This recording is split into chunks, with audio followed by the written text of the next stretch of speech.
नमस्कार, मैं हूं ब्रजेश श्रीवास्तव। आप देख रहे हैं हमारा खास शो टॉक विद ब्रजेश। आज बात होगी गुजरात चुनाव से पहले गुजरात में सैकड़ों हजारों करोड़ की योजनाओं की सौगात की होगी। आज बात होगी गुजरात के अंदर किस तरह से अचानक सीएनजी और पीएनजी सस्ती हो गई। गुजरात के अंदर दूध के दाम नहीं बढ़ाए गए। वो तमाम मुद्दे हैं जिसको लेकर के कहीं ना कहीं गुजरात में जो सियासत है वो गर्म हो गई है। राहत इंदौरी साहब का एक शेर था, कहते हैं कि सरहद में बहुत तनाव है क्या, पता करो कहीं चुनाव है क्या। कुछ उसी तर्ज पर इस वक्त गुजरात में रस्साकसी तेज हो गई है, आरोप प्रत्यारोप तेज हो गए हैं। गुजरात के अंदर प्रधानमंत्री नरेंद्र मोदी आखिरी चरण में यानी तिथियों के ऐलान से ठीक पहले जिस तरीके से चाहे वो डिफेंस एक्सपो हो या फिर अलग अलग जगह पर विकास योजनाओं का लोकार्पण और शिलान्यास हो, वो तमाम घोषणाएं, तमाम लोकार्पण, तमाम शुभारंभ इस वक्त बिल्कुल आखिरी चरण पर हैं। प्रधानमंत्री अपने 2 दिन के दौरे पर हैं। कहीं वो रोड शो कर रहे हैं, कहीं पर वो जनसभाएं कर रहे हैं। हर जगह सैकड़ों हजारों करोड़ की योजनाओं का शिलान्यास और लोकार्पण कर रहे हैं लगातार। ऐसे में कहीं ना कहीं विपक्ष की उस सवाल को बल मिलता है।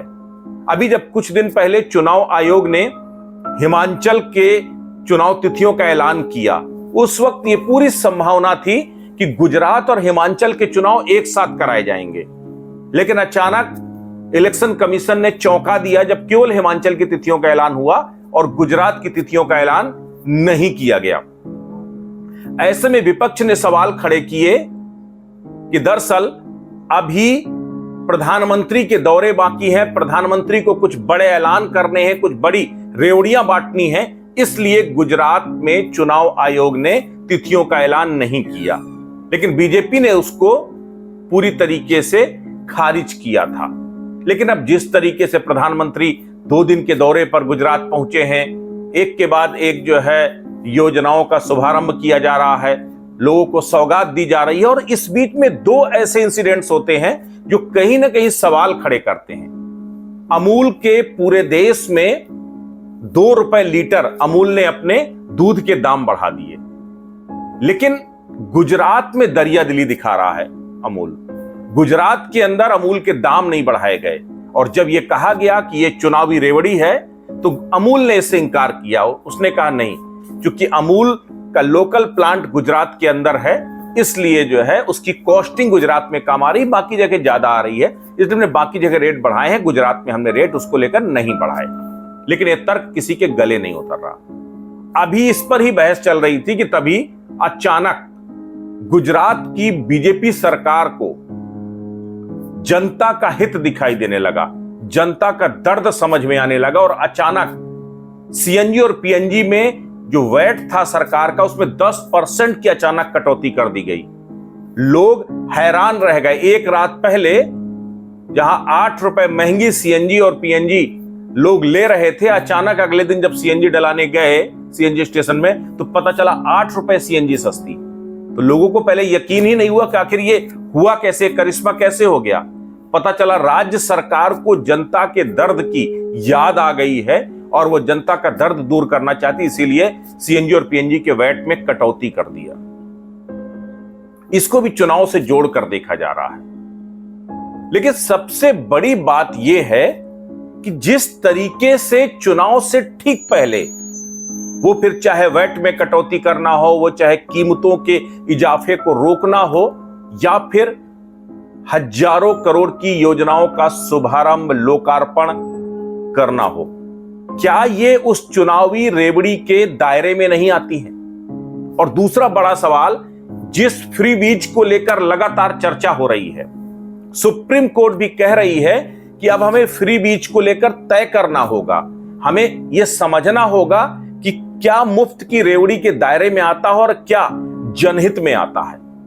क्योंकि सबसे बड़ी बात यह है कि जिस तरीके से अरविंद केजरीवाल और उनकी आम आदमी पार्टी ने गुजरात के अंदर धमाकेदार एंट्री की, और मुफ्त शिक्षा से लेकर के मुफ्त स्वास्थ्य तक, मुफ्त बिजली से लेकर के मुफ्त पानी तक, वो तमाम सब्जुबाग गुजरात की जनता को दिखाए और वादे किए कि हम आएंगे तो दिल्ली मॉडल गुजरात में लागू कर देंगे।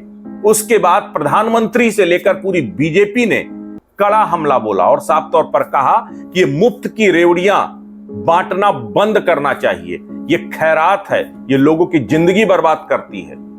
और इसको लेकर के सुप्रीम कोर्ट तक ये पूरा मामला गया कि ये जो मुफ्त की खैरात बांटी जा रही है, मुफ्त का सब्जुबाग दिखाया जा रहा है, इस पर तत्काल रोक लगनी चाहिए।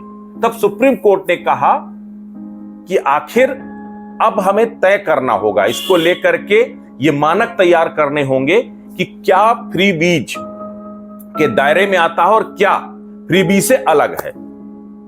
अब सबसे बड़ी बात यह कि फ्रीबी क्या है। फ्रीबी का सीधा सा तात्पर्य है मुफ्त में मिलने वाली सौगात, वो फ्रीबी है। और फ्रीबी को लेकर सुप्रीम कोर्ट में इस वक्त सुनवाई भी चल रही, सुप्रीम कोर्ट में इसको लेकर के चर्चा भी हो रही है। इस बीच सवाल यह आया, दिल्ली की केजरीवाल सरकार ने कहा कि आप ये बताइए, किसी को शिक्षा का मुफ्त अधिकार देना, मुफ्त शिक्षा देना, क्या ये फ्रीबी के दायरे में है?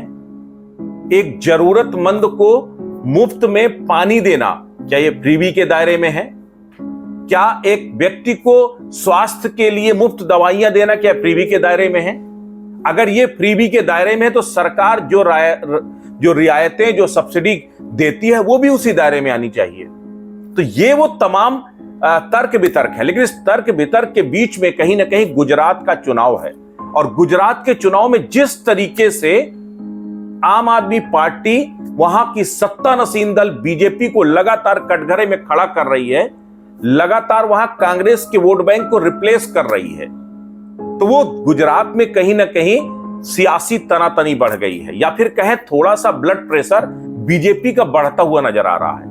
उन्हें लग रहा है कहीं ऐसा ना हो कि ये लंबे समय से जो गुजरात की सत्ता पर बीजेपी काबिज है वो टेक ओवर हो जाए, या कोई दूसरा दल उसे टेक ओवर कर ले।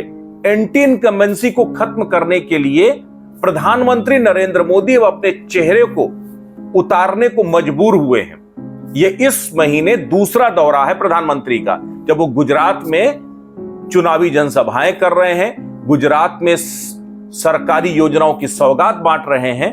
तो कहीं ना कहीं एक बात तो तय है कि देखिए, इस पूरे गुजरात में एक तरफ बीजेपी है तो दूसरी तरफ प्रधानमंत्री नरेंद्र मोदी का वो चेहरा। 2024 के चुनाव से ठीक पहले गुजरात में विधानसभा चुनाव हो रहे हैं, और गुजरात के विधानसभा चुनाव ये तय करेंगे कि 2024 में प्रधानमंत्री के चेहरे को कितनी स्वीकार्यता मिलती है। यानी कि कहीं ना कहीं एक नैरेटिव सेट करेगा ये गुजरात का ये पूरा इलेक्शन। और यही वजह है कि पूरी बीजेपी और खुद प्रधानमंत्री नरेंद्र मोदी ने अपना पूरा स्टेक गुजरात के अंदर लगा दिया है। वो तमाम सरकारी योजनाओं की सौगात भी इसी कड़ी का एक हिस्सा हो सकती है। लेकिन देखिए, इसमें भी कोई नई बात नहीं है, वो तमाम सरकारें हमेशा से यही करती रही हैं। कांग्रेस भी यही करती रही है, आम आदमी पार्टी भी यही करती रही है, बीजेपी भी वही कर रही है, उसमें कुछ नया नहीं है। लेकिन नया सिर्फ ये है कि अगर गुजरात की जनता का दर्द बीजेपी शासित सरकार को नजर आता है, तो क्या देश के बाकी हिस्सों में जहां बीजेपी की सरकार है वहां के लोगों का दर्द उन्हें समझ में क्यों नहीं आता? और क्या केवल पेट्रोल डीजल हो या फिर सीएनजी हो या पीएनजी हो, क्या इनकी कीमतें केवल गुजरात के लोगों को सता रही हैं? क्या वो बिहार, वो झारखंड, वो छत्तीसगढ़, वो उत्तर प्रदेश, वो महाराष्ट्र, वो तमाम जो राज्य हैं, उन राज्यों में वहां पर संकट नहीं है? और अगर है तो 1.5 दर्जन देश के राज्यों में बीजेपी सत्ता नशीन है, बीजेपी के सहयोगी दलों के समर्थन से बीजेपी सत्ता नशीन है। तो क्या उन राज्यों के लोगों को वो हक नहीं है कि उनके यहां भी वैट पे कटौती हो, उनके यहां भी सीएनजी और पीएनजी की कीमतों में कमी हो? क्या उत्तर प्रदेश का रहने वाला वो गरीब, उसको वो हक नहीं है कि वो भी सस्ता दूध ले सके? अगर गुजरात में दूध सस्ता हो सकता है तो उत्तर प्रदेश की पराग ने, उत्तर प्रदेश के ज्ञान ने, उत्तर प्रदेश के नमस्ते इंडिया ने, वो तमाम ब्रांड हैं जो उत्तर प्रदेश में मैन्युफैक्चरिंग हो रहे हैं, तो उनके दामों में कमी क्यों नहीं की जाती? बाकी ब्रांड अपनी कीमतें बढ़ाते हैं, लेकिन गुजरात का मूल कहता है कि हम गुजरात में कीमतें नहीं बढ़ाएंगे, बाकी सब जगह बढ़ाएंगे। बल्कि इससे पहले जब जब भी अमूल के दूध में बढ़ोतरी हुई तो पूरे देश में एक साथ हुई। तो भला अब ऐसी क्या बात आ गई कि अमूल को गुजरात को छोड़कर पूरे देश में बढ़ोतरी करनी पड़ी? क्या सरकार का दबाव है? ये सवाल है। और ये सवाल उसी फ्रीबी की बहस के बीच में उठते हैं कि अगर आम आदमी पार्टी के लिए अगर वो फ्रीबी है, वो मुफ्त की रेवड़ियां हैं, वो वादा करना कि हम अगर सत्ता में आएंगे तो स्वास्थ्य, शिक्षा, बिजली और पानी मुफ्त देंगे, तो क्या इस वक्त जो सरकार कर रही है वो फ्रीबी के दायरे में नहीं है? ये वो तमाम बड़े सवाल हैं। और सबसे बड़ी बात यह है कि अब चर्चा जोर पकड़ने लगी है कि कल शाम को, यानी कि जैसे ही प्रधानमंत्री का दौरा खत्म होगा उसके ठीक अगले दिन चुनाव आयोग गुजरात में चुनाव तिथियों का ऐलान कर सकता है। इसका मतलब क्या? चुनाव आयोग भी इंतजार कर रहा है। ये स्वतंत्र नियामक की बात की जाती है, तो क्या वो इंतजार कर रहा है कि प्रधानमंत्री की जो चुनावी रेवड़ियां खत्म हो और उसके बाद वो तिथियों का ऐलान करें? और क्या अगर एक साथ गुजरात और हिमाचल के चुनावों का ऐलान अगर एक साथ होता, नतीजे एक साथ आते, तो क्या इससे समय की, धन की बर्बादी रोकी नहीं जा सकती थी? तो ओवरऑल ये सब वो तमाम पहलू हैं। देखिए, विपक्ष का काम है सवाल खड़े करना, और हम ये मुद्दा सिर्फ इसलिए उठा रहे हैं कि किसी भी चीज का, किसी के एक सिक्के के दो पहलू होते हैं, लेकिन वो नजरिया अलग अलग नहीं हो सकता। अगर गुजरात के लोगों को सस्ती बिजली, सस्ती सीएनजी, सस्ती पीएनजी, सस्ता दूध लेने का अधिकार है, तो देश के दूसरे राज्यों के लोगों को भी वो अधिकार होना चाहिए, और वो भी तब जब बीजेपी की ही सरकारें उन तमाम राज्यों में काबिज है।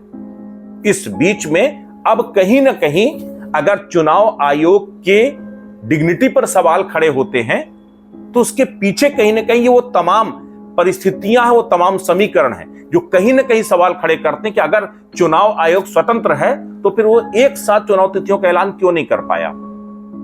अगर सुप्रीम कोर्ट में यह मामला एक पक्ष की तरफ से जा रहा है कि आम आदमी पार्टी मुफ्त की सौगात बांट रही है, तो वो सौगात बीजेपी के लिए क्यों नहीं है, वो कांग्रेस के लिए क्यों नहीं, वो दूसरे राजनीतिक दलों के लिए क्यों नहीं है?